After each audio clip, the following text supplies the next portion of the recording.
data n'irya mwana n'irya mutima mweranda amen. Bene wacu dusangiye kwemera muri Yezu Kristu ndabaramukije mu izina rya Yezu Kristu nitugire Kristu. Dusabikanye ijambo ry'Imana dusanga muri Bibiliya mu Njiri ya Luka ku kigabane cyaho cya 10 guhera ku karongo ka 25 kugeza ku ka 28. Ijambo ry'umutwe riravuga ngo ibwirizwa riruta ayandi.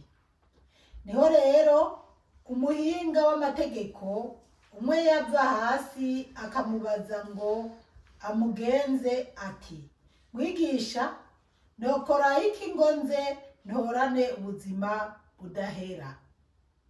Yezu nawe amubwira ati, none mu itegeko handitse iki? Usomamwo iki?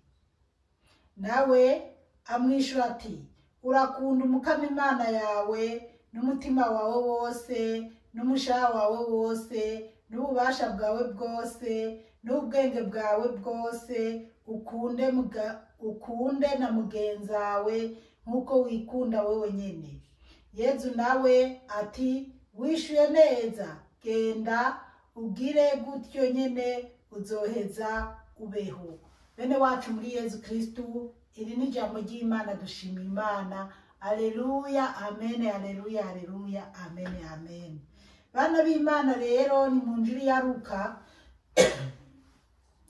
Iri jambo ry'umutwe twisunga riravuga ngo ibwirizwa riruta ayandi. Tugiye kuraba ibwirizwa riruta ayandi bana b'Imana. Amabwirizwa ni 10, mugabo birashoboka ko harimo ayaruta ayandi. Reka twumve ayo Yezu atubwira.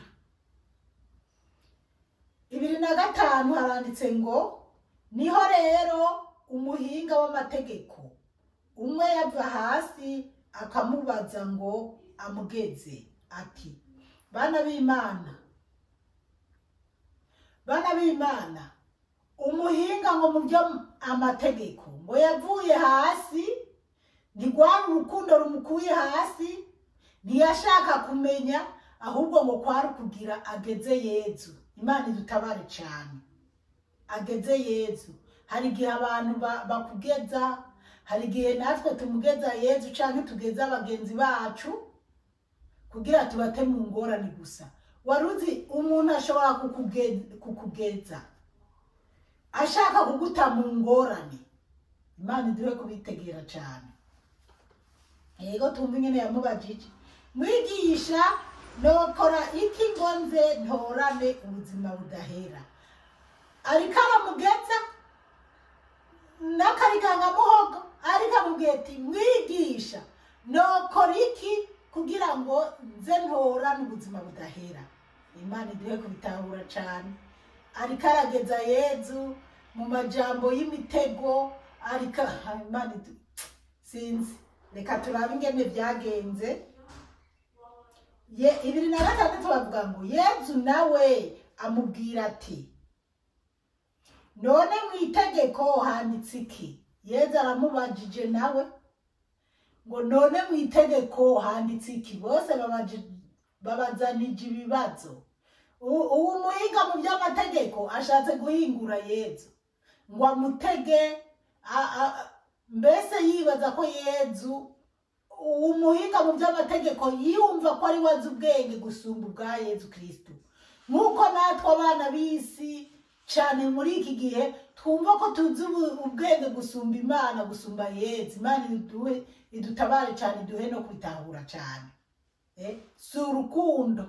Mugabo Yezu we yari yamusomye ngo ikiri mu mutima hakiri kare, aramwishura ati, none mu itegeko handitse iki? Usoma ngo iki? Yezu aranasubira aranamubaza ngo usoma mwiki? Yarazi ko ariko aratega Yezu, ariko nawe hari igihe dusanga ari we yiteze. 27 hagacavuga ngo usoma ngo iki? 27 nawe amwishura ati, urakunda umukama Imana yawe n'umutima wawe wose. Wa muhinga w'amategeko kubera Yezu yamubwiye ati handitse iki, usoma iki mu mategeko. Rero wa muhinga atanguye kwishura Yezu, urakunda umukama Imana yawe n'umutima wawe wose. Ariko aramubwira ibyanditse mu mategeko. Murumva mu mategeko bana b'Imana ibyanditsemo, urakunda umukama Imana yawe n'umutima wawe wose. Umuntu akunda umukama, umuntu akunda Imana n'umutima wiwe wose, biba ari iby'agaciro cyane. N'umushaha wawe wose, bwa mbere ngo n'umutima wawe wose, n'umushaha wawe wose. Iri ni ijambo ryo kunogerezwa, kuko tuzi ko umutima ari umushaha, niko dubyita, ariko umutima, umushaha, mbese ikintu kiriko kirakomezwa rwose. Iryo tegeko murumva ko rikomeye. N'umushaha wawe wose, n'ububasha bwawe bwose. Ngo n'ububasha bwawe bwose, ni ukuvuga ububasha bwawe bwose, ibi uko byogenda kose, ububasha bwawe bwose ntibube ibyo kwihatira ku bugome, ahubwo umutima wawe wose, umushaha wawe wose, n'inguvu zawe zose, n'umubiri wawe wose ubikundisha umukama, n'umubiri wawe wose,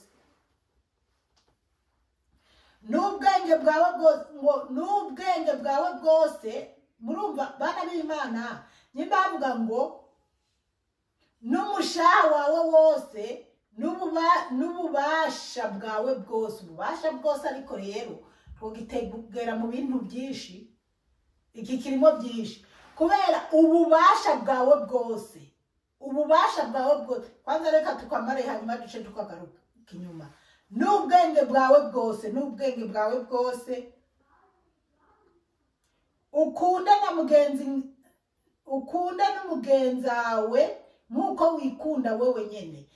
Imbere yuko dusigura neza iki, reka tubanze dusubira ahavuga ngo n'ububasha bwawe bwose. Iri jambo n'ububasha bwawe bwose niryo tugira duhagarare ko cyane bana b'Imana, ariko byose birajana. Bana b'Imana, niba baramubwiye ati n'umutima wawe wose, n'umushaha wawe wose, ubwenge bwawe bwose, hanyuma n'ububasha bwawe bwose. Rero nyimba umuntu ari perezida, nyimba umuntu ari misitanteri, nyimba umuntu ari minisitiri cyangwa nyiragasozi cyangwa umuntu akomeye, akaba yumva ko ubwo bubasha abufise, kuki umuntu w'umutegetsi areka abantu bakarenganywa kandi afise ubwo bubasha bwo gutabara abantu cyane, mbese bwo gukora, bwo kunezereza Imana? Ububasha, umuntu w'umutegetsi arica, ashatse arica, ashatse agakiza.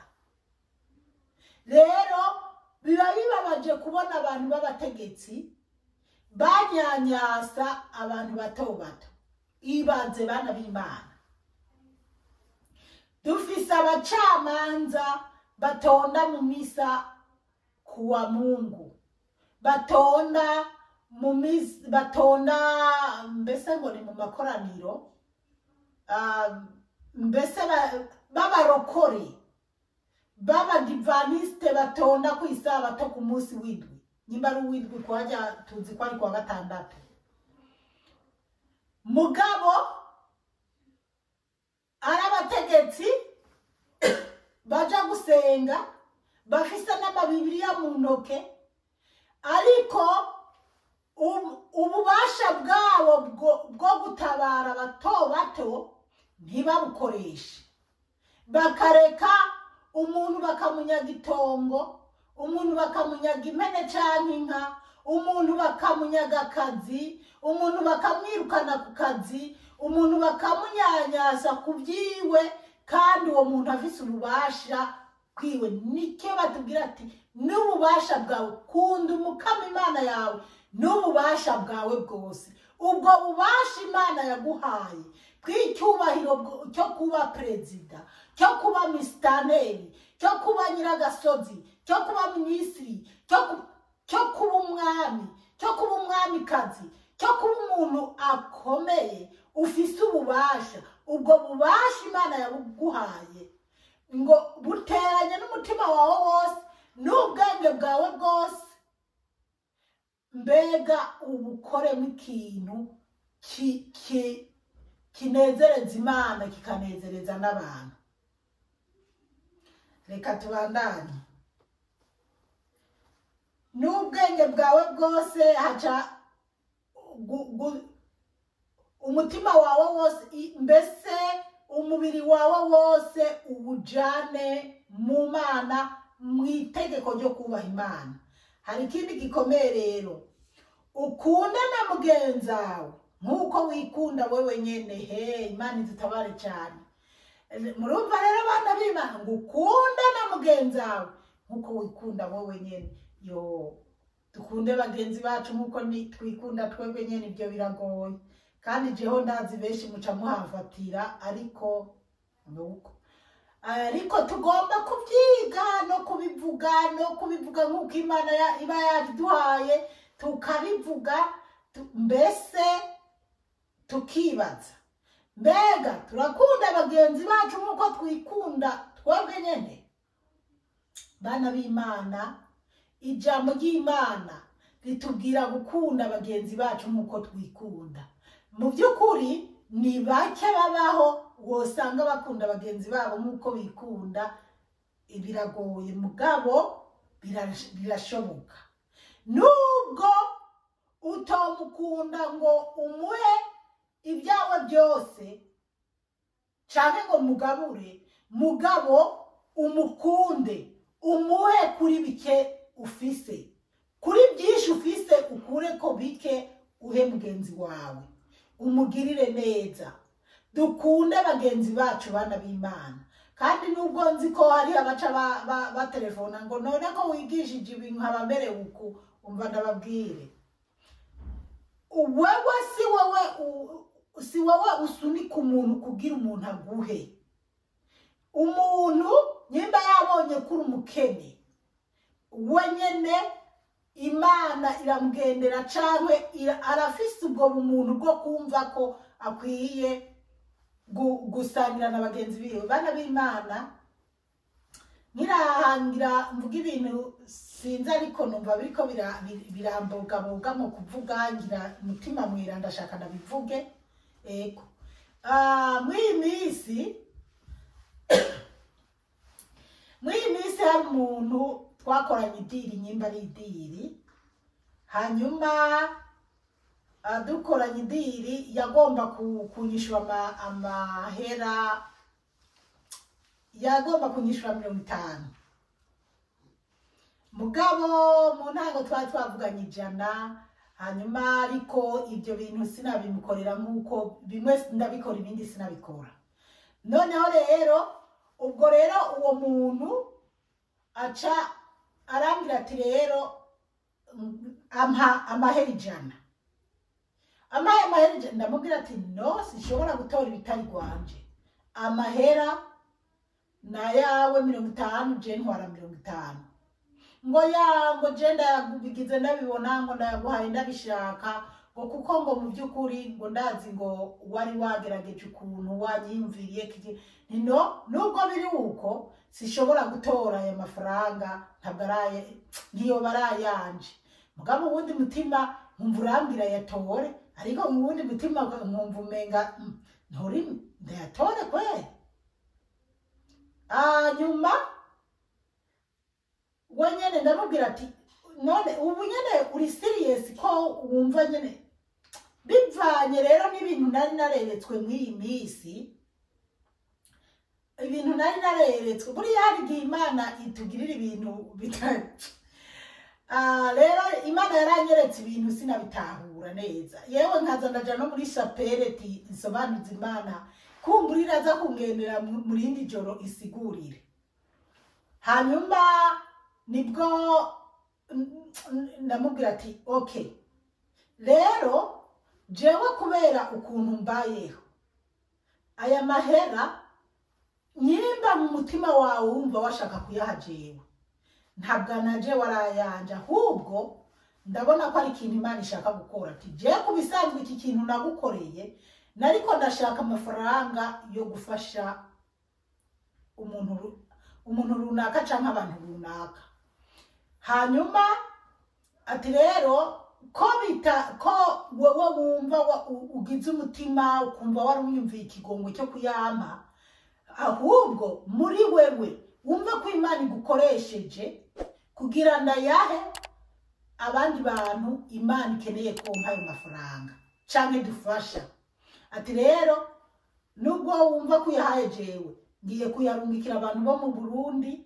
bababaye ngo nukuri nta kibazo ngo bikora uko byumva ngo je kuri jewe ngo nanumva umenga ngo ndiko ndahawewe kubera wewe uku nanje ndi nubwo ndi mu bihugu biteye imbere hari abanyumvira ikigongo bakavuga ati reka ndakwihera aya mahera ugenda ukora ibi n'ibi ndamubwira okay rero uyo muntu arayampa ndayarungika mu Burundi urumva ampa 50 na 50 yanje aca bijana abanjana yarungika i Burundi ijana rya Australia ubu riba ririmo amahera 400 vy'amarundi nyarungika i Burundi ava mu 440 noneho jewe rero ntangura kumva ko fisemwo 220 byo gukora ibintu nari ngamije nirirwa ndasigura iby'uwanje mugabo ibyo 220 bivuye mu yandi 50 nkumva ko ngomba kugira rero naranayahaye umuntu naciye mbwira umuntu araho ndashaka ufata amahera anganuko ugenda ahantu mu mabarabara undabira abantu batishoboye hari umuntu yarungitse amafaranga rero shaka muraba abantu babaye mu yabaye uwo muntu urumva uko Imana ikora uwo muntu acarambira ati nukuri ibyo bintu ntabyo shoboye ntabyo shoboye okay ndavuga nti ntacyo nzorondera ubundi muntu hanyuma nca ndamubwira ati ayo mahera ya transfere agende kwa naka acaja ku wundi muntu agiye ku wundi muntu mu byukuri ayo mahera niko ndategura iyi audio ni kwa Mungu uwo muntu yampaye ayo mahera ndumva kuwa mbere kuwa kabiri amaye ayo mahera rero nkaguma niyumvira none aya mahera nzoyaha abandi ese ndababwire bayajane kuri prizo kuko hari bantu b'Imana hari abantu benshi cyane benshi muvuga ngo ndabaha amafaranga ndabafashe yewe abari mu bitaro abari mu muhira abinzu zaguye ko yemwe bifotora mu nda banyereka ko inzara barembeje ababuze amakaye y'abana ku ishure muri benshi ariko umva ndababwire njewe ibyo bibazo byanyu ntabwo no bikemura ngo ndabishobore jewe Yezu yampaye kuvuga ubu butumwa bwiza ariko iyo Yezu abishatse wenyene arankoresha ikintu ku muntu we aba yishakiye rero kumbwira ngo je senge Imana impezagire ndaguhe oya hubwo wowe senga Yezu niyabona bibereye azocisha mu biganza bya jewe zipora nukuri je ndi posta nziza Yezu akoze ikintu kuri jewe cyo guha umuntu ndagikora pe rero uwo muntu nca ntangura kwiyumvira urumva ayo mahera mari misi ariko wa muntu wara rimwe nkibagira kubwira wa muntu ukuntu ari bubigenze mugabo nkaguma ntekereza niyumvira ati mvuge bayatanguku nkumva ntibiri kwemera ariko hakaba hari ibintu nerekwa nkayoberwa ibyo ari byo rero ndumva kuwa gatanu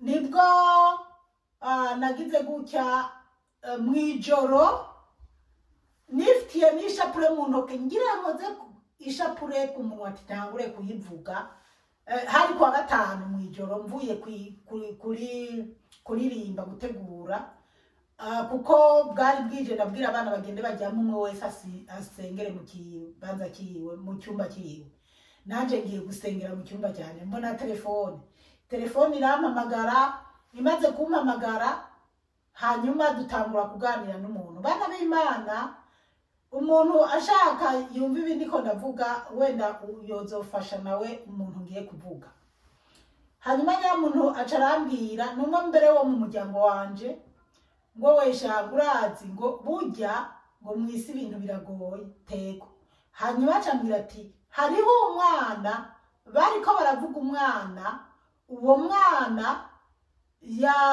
ngo nyina yaramuvyaye amuvyaye amuta muri wese nyina yarakira umukobwa aramuvyara amuta muri wese amutaye muri wese Imana itabara bayo Imana icyo yakuvuzeko abantu baramwumva nyuma y'abamwumvise nyimba byagenze gute bamukura muri wese arakayo yakuzuye nawe urumva muri wese ijamo abantu ku birometero umwana baramwoza bamajije kumwoza hanyuma nyina urumva baciye baja kumupfunga umwana acaja kurererwa mu kibikira agiye kurererwa mu kibikira nyuma wa mwana mu kibikira kweri barafashije muraza babikira barera abana benshi nuko baramufashije no kwiga ngo yarize ariko urumva ni umwana atagira se ni umwana nyina atigeze yiyumvamo nyina yamutaye muri wese urinze umenya ko nyoko yamutaye muri wese ntiwoza kwandika amenyo kwa nyoko uwo namwe murabyumva rero umwana rero afise imyaka hagati ya 14 na 15 ngira niko bambwiye umwana rero arahangayitse hanyuma mukibikiranyira ntakibayo ngo afise ahantu yo bashumbye akaba rero atora utuntu kubadandaza akagenda akatudebereza nyimba ruduhuzu yatoye udushati tunga akadebereza yacagura ko 5 yacagura ko 2 akaba rose utwararariye umwana rero urumva imungora rero twabya bintu by'abandi cyane twatuntu tw'abandi yazaragendagendesha dandagiza hari kibazo cyahabaye rero baje ngo amagogwa ntashyiga yandi ngo wa mwana umva umuntu mwene wacu yahora abona uwo mwana bwatazi byiwe yidandangiriza utuntu mugabo abazi byiwe niho rero baga ngo amagogwa ntasiga yandi ngo wa mwana ngo shango agira ukuntu nyina yamutaye muri wese akimuvyara ngo none ngo n'utuntu tw'abandi yadandagiza ngo bimeze nuko umwana wacu rero yumva biramubabaje acatangura kurondeza izo nkuru z'uwo mwana barabimubwira neza kandi jewe singiye muri birebire mugabo nyuma baje kunsigurira byinshi ndibuka ko hari ahantu nigeze kuja numva bariko baravuga ngo ujya muntu yari yataye umwana muri wese urumva barageze igihe nyina baramupfungura niho rero undi abinganirira acarambira ngo shama amaforo ngo nukuri ngo hamwe ngo wogira ikintu nguronka